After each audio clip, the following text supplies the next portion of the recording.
Bienvenue dans notre exploration du jour. On plonge vraiment dans les idées étonnantes et fascinantes du premier chapitre de l'essai Conscience, l'éveil de la matière de Denis Baudouin. Oui, bonjour. Le point de départ, c'est une question qui donne un peu le vertige, hein. Comment la matière, qu'on imagine inerte, peut non seulement s'animer, mais se complexifier au point de, potentiellement, donner naissance à la conscience. C'est la grande question, en effet. Et l'auteur, lui, nous propose des principes cachés, une sorte de recette secrète qui expliquerait cet éveil. Alors notre objectif aujourd'hui, c'est de décortiquer un peu ces concepts fondamentaux. Extraire les idées clés, oui. Voilà, en extraire la substantifique moelle et comprendre comment, selon sa perspective à lui, très particulière, il pourrait jeter les bases de la vie et même de la pensée. Alors, préparez-vous, c'est une plongée dans une vision assez audacieuse de la matière elle-même. Absolument. Et ce qui frappe d'emblée, je trouve, c'est vraiment l'originalité presque radicale de l'approche. Face à ce mystère immense, scientifique et philosophique, l'émergence de la conscience, Oui. l'auteur il ne cherche pas seulement dans la complexité des structures qu'on connaît, il postule des propriétés vraiment inédites, intrinsèques à la matière, dès son niveau le plus fondamental. D'accord. Et c'est important de préciser, je pense, que notre analyse ici, elle va se concentrer sur la logique interne de ces concepts, tels qu'ils sont présentés dans ce chapitre. On ne va pas porter de jugement sur leur validité scientifique externe, mais plutôt explorer leur cohérence propre et ce que ça implique au niveau théorique. Parfait. C'est clair. Alors, commençons par la première pierre de cet édifice conceptuel.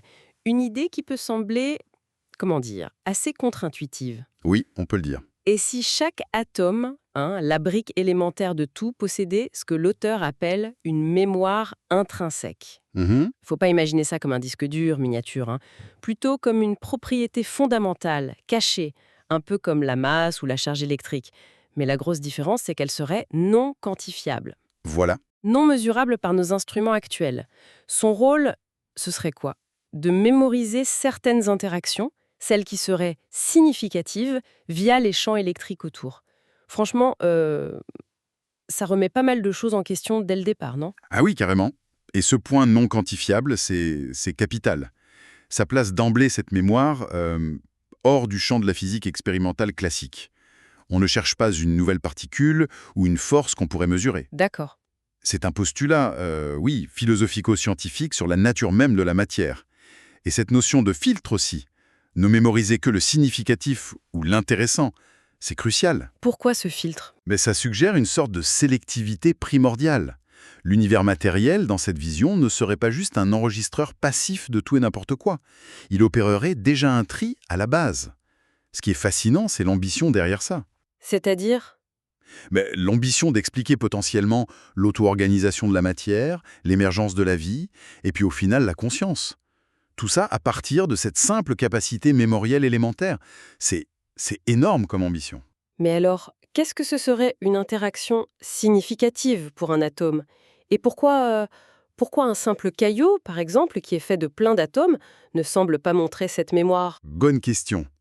Le texte apporte une piste. Le comportement d'un caillot, finalement, il est largement prévisible. Il est dicté par des lois physiques qu'on connaît bien. Il n'y a pas beaucoup de nouveautés ou d'intérêt à enregistrer si on suit cette logique. Ok. La mémorisation, selon l'auteur, elle deviendrait pertinente seulement dans des milieux beaucoup plus dynamiques, plus complexes. Il faut penser à la fameuse soupe primordiale, Ah oui. riche en molécules diverses, qui interagissent de manière chaotique, certes, mais aussi parfois de façon plus structurée. Et c'est là que ça deviendrait intéressant pour la mémoire. D'accord. C'est dans la complexité que ça se joue. Exactement. Ces environnements complexes, ils sont peuplés de molécules capables de bien plus que des mouvements simples et prévisibles. Elles vibrent, elles se plient, elles se tordent, elles interagissent de façon parfois imprévisible. Mhm. Et c'est là qu'intervient ce concept clé d'information subjective. Les atomes, au sein de ces molécules complexes, ils n'enregistreraient pas les interactions comme des données brutes, objectives, genre une position, une vitesse, une énergie exacte. Non. Non, ils capteraient plutôt ce que l'auteur appelle des motifs dynamiques, des sortes d'impressions floues et variées. Subjective, donc. Subjective, oui, c'est ça le mot-clé. Ça veut dire que l'info mémorisée dépend du contexte, de l'histoire de l'atome, de la molécule. Ce n'est pas une donnée universelle, figée. Il y a vraiment un contraste fort qui est posé. Entre quoi et quoi? Entre la routine prévisible des systèmes simples, jugés pas intéressantes, et la richesse imprévisible des systèmes complexes, qui, elles, seraient source d'intérêt et donc de mémorisation subjective. Je vois, ok. Donc on a des atomes qui, si l'environnement est assez complexe, commencent à enregistrer des impressions subjectives de ce qui leur arrive. Mais alors comment ces petits souvenirs atomiques isolés, ces notes individuelles, peuvent former une mélodie cohérente à l'échelle d'une molécule ou d'une structure plus grande? Si chacun a sa mémoire dans son coin, comment ça peut s'organiser? C'est la question logique suivante, oui, et elle nous amène au deuxième ingrédient magique, si on peut dire, postulé par l'auteur, le champ électrique. Ah, le champ électrique. Mais attention, on ne parle pas seulement du champ électrique tel que la physique le décrit habituellement, ce champ de force qui gère les interactions entre particules chargées. Non, il fait autre chose. L'auteur lui donne un rôle supplémentaire, beaucoup plus énigmatique, celui d'intégrateur silencieux. Un intégrateur silencieux. Qu'est-ce que ça veut dire concrètement? Ça implique quoi? L'hypothèse, c'est que ce champ électrique, qui est généré par les atomes et les molécules eux-mêmes, il ne ferait pas que transmettre des forces. Il aurait aussi la capacité d'unir, d'harmoniser et même de fusionner les mémoires atomiques individuelles qui baignent dedans. Carrément. Oui. Il agirait comme une sorte de chef d'orchestre invisible, créant une espèce d'intuition commune ou de mémoire collective à l'échelle de la structure, que ce soit une molécule, un assemblage. Waouh. C'est une extension conceptuelle assez majeure quand même. On prête au champ électrique une fonction quasi informationnelle, bien au-delà de son rôle physique classique. Le défi conceptuel ici, qui n'est pas vraiment détaillé dans le texte qu'on a, c'est d'imaginer comment un champ physique pourrait concrètement lire et fusionner ce qui est postulé comme étant une information subjective et non quantifiable. C'est un point vraiment central et délicat de la théorie. Oui, j'imagine. L'auteur utilise une analogie qui est assez parlante, je trouve, pour expliquer cette synergie nécessaire. La mémoire atomique seule, ce serait comme une immense bibliothèque, oui, pleine de livres précieux, mais tous scellés, illisibles. C'est ça? Et le champ électrique seul, lui, sans mémoire en dessous, ce serait juste de l'énergie pure. Une force sans message, sans contenu. Exactement. Et c'est seulement leur combinaison, leur interaction dynamique qui permettrait l'émergence de quelque chose de nouveau, peut-être les prémices de la vie. Le champ électrique devient alors ce lecteur invisible qui déchiffre les mémoires atomiques et qui tisse, à partir de ces impressions subjectives, une histoire cohérente, une mémoire partagée. C'est parfaitement résumé. Cette synergie est présentée comme absolument fondamentale. L'un sans l'autre resterait stérile, un potentiel qui n'aboutit pas. La mémoire atomique, elle a besoin du champ pour s'exprimer, pour s'agréger et potentiellement pour influencer la structure ou le comportement. Et inversement. Et inversement, le champ dans cette vision, il a besoin de la mémoire pour avoir une substance informationnelle à intégrer et à véhiculer. Donc on demande au champ électrique de faire bien plus que ce que la physique lui attribue d'habitude. C'est un sacré saut conceptuel, mais il est nécessaire pour que le modèle tienne debout. D'accord. Alors, explorons comment cet assemblage en molécules affecterait concrètement cette mémoire. Le texte prend l'exemple simple de la molécule d'eau, H2O. Oui, classique. Deux atomes d'hydrogène, un d'oxygène, ils s'unissent, ils partagent des électrons et, pouf, ils créent un champ électrique commun. L'idée proposée, c'est qu'il serait alors logique que leurs mémoires intrinsèques, si elles existent, s'entremêlent. Elle fusionne en quelque sorte. Et la persistance de la mémoire commune, c'est un point clé. Tant que la molécule existe en tant que telle, sa mémoire partagée perdure. Mais, Mais, et c'est une nuance importante, soulignée par l'auteur lui-même, ça ne veut pas dire que toutes les mémoires se valent. Une molécule d'eau, même si elle traverse les âges, est-ce qu'elle a vraiment une histoire significative à raconter au sens de ce modèle? probablement pas, j'imagine. Probablement pas, non. Ces interactions dans un verre d'eau, dans un océan, elles sont largement dominées par le chaos, les collisions aléatoires. Pour trouver une mémoire jugée intéressante, capable de stocker des infos complexes, potentiellement utiles, il faut aller voir des architectures moléculaires bien plus élaborées. La complexité structurelle redevient la clé. Et c'est là qu'intervient une autre idée vraiment intrigante, qui essaie de répondre à une question fondamentale sur l'origine de la vie, en fait. Laquelle? Bah, dans la soupe primordiale, cet environnement hyper turbulent où des molécules complexes pouvaient apparaître par hasard, certes, mais où elles étaient aussi constamment menacées de destruction. Comment la complexité a pu s'établir durablement? Comment les premières structures stables, sophistiquées, ont pu émerger et tenir bon. Ah oui, la question de la persistance de la complexité naissante. L'auteur avance une hypothèse assez audacieuse là-dessus. C'est-à-dire? Et si la capacité même de mémoriser, cette propriété fondamentale qu'on a postulée, était intrinsèquement liée à une sorte d'impulsion primitive à se conserver. Une impulsion à se conserver? Oui, pas une volonté consciente évidemment, hein, mais une tendance fondamentale, une sorte de biais en faveur de la préservation de l'intégrité de la structure qui porte la mémoire. Une sorte d'instinct de survie moléculaire lié à la mémoire? Euh, Comment ça marcherait, ça? L'idée, c'est que cette tendance, même si elle était infime, aurait pu donner un avantage sélectif crucial dans l'environnement hostile des origines. Les molécules, ou les assemblages moléculaires, qui, par leur complexité, portaient une mémoire jugée plus intéressante ou significative par le modèle, Oui, auraient eu une propension légèrement supérieure à maintenir leur structure face aux forces destructrices, la chaleur, les réactions chimiques aléatoires. C'est comme si la mémoire elle-même incitait la structure à tenir bon. l'image donnée est celle d'atomes qui se serrent les coudes. C'est exactement ça, pour préserver l'intégrité de leur foyer mémoriel. Ce mécanisme hypothétique aurait pu être un des facteurs qui a favorisé l'émergence et la stabilisation des précurseurs moléculaires de la vie. C'est une tentative d'expliquer l'auto-organisation et la persistance de la complexité, en fait. C'est fascinant comme idée. Donc on a des molécules complexes, porteuses d'une mémoire subjective, intégrée par un champ électrique, et qui auraient une tendance innée à préserver leur structure. Bon, étape suivante logique, est-ce que cette mémoire peut être partagée, transmise d'une molécule à une autre? L'expérience acquise par une molécule peut-elle bénéficier à une autre? Le texte explore effectivement cette possibilité de transmission. Il faut imaginer deux molécules, une qui est riche en expérience, qui a une mémoire significative, et une autre qui est vierge, ou moins expérimentée. D'accord. Si elles s'approchent assez près, leurs champs électriques pourraient fusionner temporairement. Pendant cette brève union électrostatique, elles partageraient le même espace de lecture mémorielle. Et c'est par ce biais que l'échange d'informations mémorielles, le transfert de l'empreinte pourrait se produire. C'est un peu comme un transfert de données sans fil, mais entre molécules, quoi. L'auteur utilise des analogies comme celle du parent qui transmet son vécu à l'enfant, ou du maître à l'élève. Oui, ces analogies illustrent bien l'idée. Le mécanisme postulé, c'est ce partage temporaire du champ intégrateur. Théoriquement, l'échange pourrait être bidirectionnel. Les deux molécules s'influencent mutuellement. Mais, Mais le texte suggère que dans la pratique, l'asymétrie serait fréquente. La molécule la plus expérimentée, celle qui a la mémoire la plus structurée ou significative, aurait tendance à imprimer son histoire sur la molécule moins expérimentée. qui absorberait l'information? Voilà, celle-ci absorberait l'information. C'est un mécanisme potentiel pour la diffusion et l'accumulation du savoir moléculaire au fil du temps et des interactions. D'accord. On a donc maintenant les briques cumées. Mémoire atomique subjective, intégration par le champ, conservation liée à l'intégrité et transmission par contact électrostatique.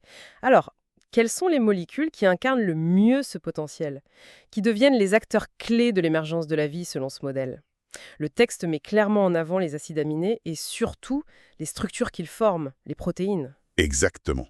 Les acides aminés sont présentés comme les lettres d'un alphabet primitif. Isolés, bon, ils sont relativement inertes, mais quand on les assemble en longues chaînes selon des séquences précises, dictées par l'ARN et l'ADN bien sûr, Vous voyez?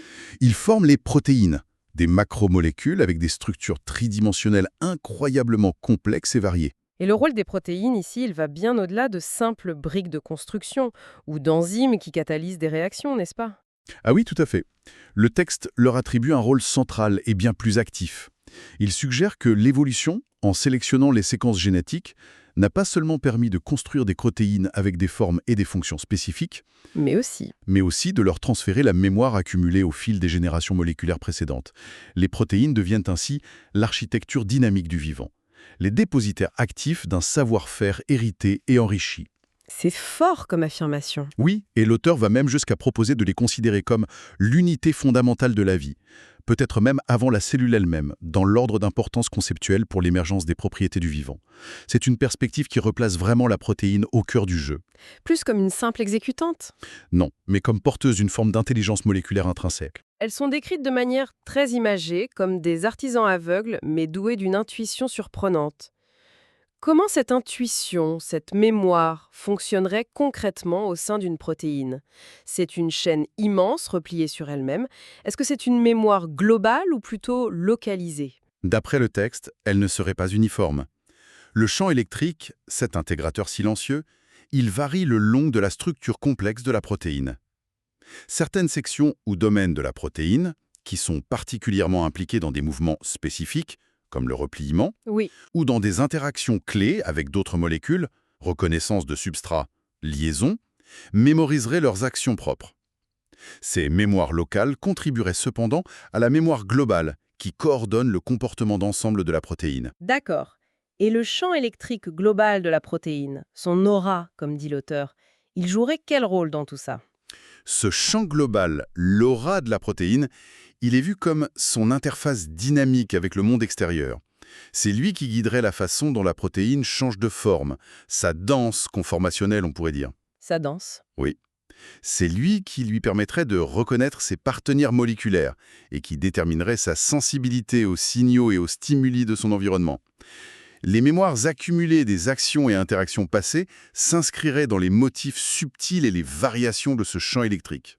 Donc, les protéines ne seraient plus vues comme de simples mécanismes moléculaires. Non, mais comme des entités dotées d'une forme d'expérience qui influence leur comportement présent et futur. Tout ça nous amène à la question presque inévitable, avec toute cette mémoire, cette intégration, ce savoir-faire. Est-ce qu'une protéine est consciente? Est-ce que c'est là qu'émerge la conscience, selon ce modèle? La réponse qui est donnée dans le texte est très claire, et elle utilise une analogie assez frappante. Non, Non. non. Demander si une protéine est consciente, ça reviendrait à demander si un seul pixel sur un écran constitue une image complète. Ah, d'accord, je vois l'idée. À ce niveau de complexité, celui d'une protéine individuelle, la mémoire n'aurait qu'une présence fonctionnelle.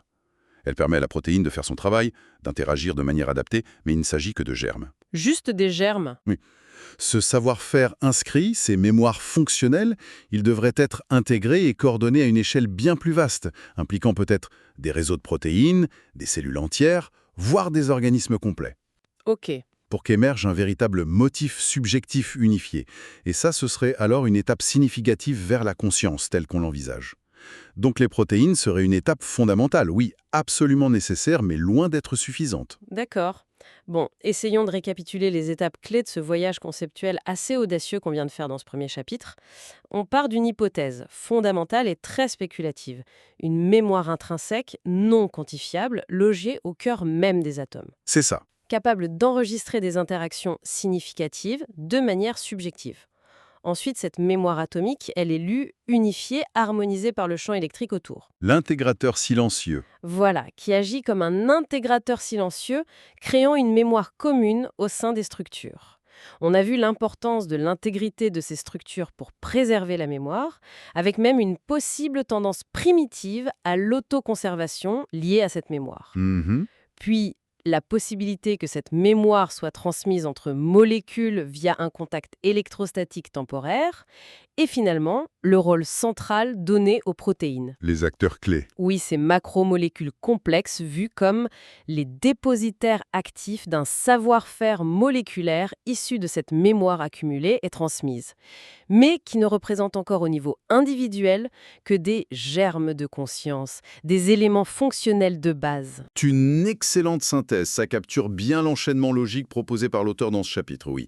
Et pour prolonger un peu la réflexion, en restant dans l'esprit du texte mais en allant un peu au-delà de ce qui est dit explicitement, Oui. si on accepte ne serait-ce que comme expérience de pensée, cette prémisse d'une mémoire fondamentale de la matière qui s'exprime et s'organise via la complexité structurelle et les champs électriques, quelles pourraient être les implications plus larges?